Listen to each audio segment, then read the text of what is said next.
veio habitar aqueles quase 120.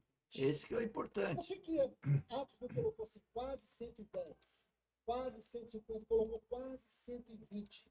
Porque Deus disse, os dias da sua vida serão 120 anos. Deus queria que nós lembrássemos de algo. O que aconteceu, irmãos? Gênesis 6,3 diz, meu espírito não habitará para sempre com o homem. Agora, em Atos 2, nós temos o espírito descendo e habitando quase 120 pessoas. É porque entre Atos, Gênesis 6,3 e Atos 2,1, veio uma cruz. Veio um homem. E esse homem, ele veio em carne, mas ele não foi carne. Esse homem mudou o rumo das coisas. Esse homem, ele traz tudo de volta à centralidade de Deus. Quem é esse homem? Aquele que venceu o pecado. Aquele que o pecado não encontrou nele lugar. A carne não encontrou nele lugar.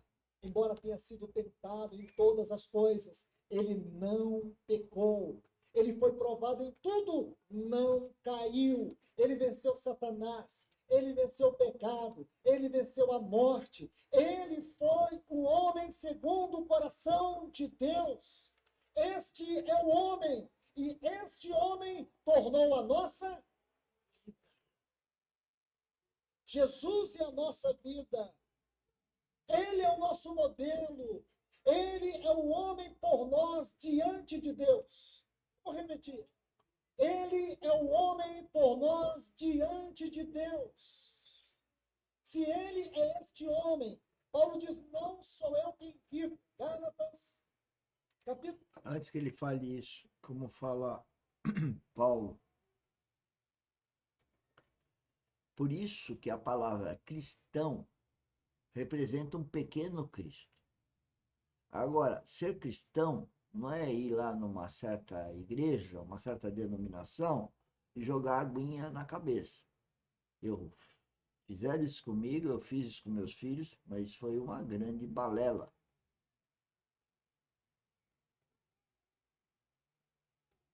Não é por causa disso que você ou eu somos cristãos. Cristão é um pequeno Cristo. É real, mas é espiritual. Que nasce em você quando você escolhe, assume a responsabilidade da conversão. Como eu falei, se ajoelhe no pé da cama e fale com Deus. O problema não é ajoelhar fisicamente, mas é o coração ser verdadeiramente entregue a Deus. É pedir que Ele haja em você. E Ele age. É isso que eu estou testemunhando aqui. O novo nascimento é um clique, depende só de você, não depende de nada. Se você nasceu de novo, saiba que agora você é nenê, e nenê não tem consciência. Então, você vai sempre pedindo para Deus, e você vai amadurecendo. Porque você vai começar um relacionamento com Deus. Você vai começar uma solitude com Deus. É uma solidão sem pessoas, mas passa a ser com Deus. Depois você vai conseguir ter solitude, ou estar com Deus, junto com outras pessoas. Porque você vai estar sempre em contato com Deus, mesmo estando entre pessoas que vão te distrair, e aí que cabe você ter um estilo de vida onde você não entra nas distrações do mundo, que vai distrair as suas almas, o seu ego, vão sujar ou continuar contaminando o seu ego que está contaminado, que precisa ser limpo, ou o seu coração que está cheio de entulho com coisas do mundo, com afetos do mundo que precisam ser eliminados para que o Espírito Santo venha a governar totalmente você. E você andar em estado de solitude, ou seja, andar com o Espírito Santo. Por isso que ele é espírito de habitação. É você e ele, você não é mais sozinho. Você é escravo de Deus. Você é encabeçado e guiado para ser a mente de Deus, transformação da mente. A minha mente tem que ser transformada na mente de Cristo. Como? Com o Espírito Santo. É isso. capítulo 2, versículo 20. Não sou eu quem vivo, Cristo vive. Gálatas 1,16.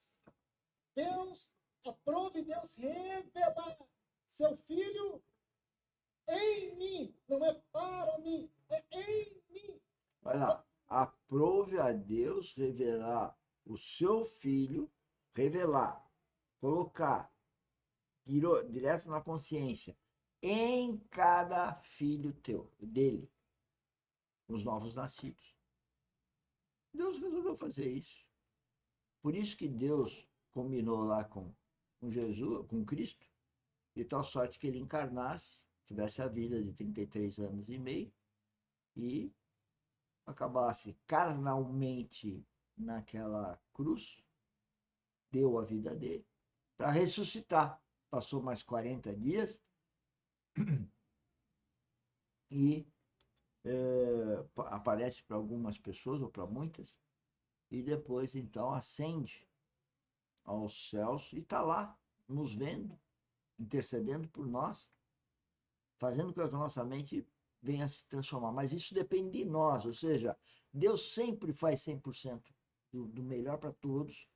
É nós que somos o problema que não fazemos. Ficamos entrelaçados com as coisas do mundo, com os amores do mundo, os afetos do mundo, os costumes do mundo, quer sejam familiares, quer sejam financeiros, quer sejam de valores culturais, materiais, alimentados pelo ego, pela vaidade,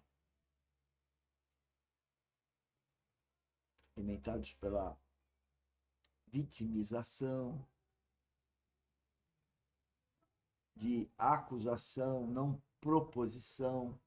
O que eu vejo no meu relacionamento é que as pessoas não conseguem ler texto, nem ouvir o som e se submeter ao entendimento delas. As pessoas acham que ao ouvir um som, a voz do outro, entenderam. Eu digo, não entenderam. Mas fácil, submete teu entendimento. Não submetem. E à medida que eu escrevo um texto advertindo e orientando uma pessoa, ou pessoas, e elas não leem, não tiram dúvidas e tampouco cumprem, o que está acontecendo com essa pessoa? Falta de maturidade espiritual. Falta, não tem revelação, não tem maturidade. Seja a pessoa que for. Como que eu leio a Bíblia e entendo? É só intelecto? É só cultura? Não, eu só entendo se eu tiver Espírito Santo. Eu não entendo. O que significa isso? Dentro de nós existe uma revelação de Cristo. É pouco, irmãos. Dentro de nós existe uma revelação de Cristo. E ele falou, é pouco isso? Não pode existir coisa melhor.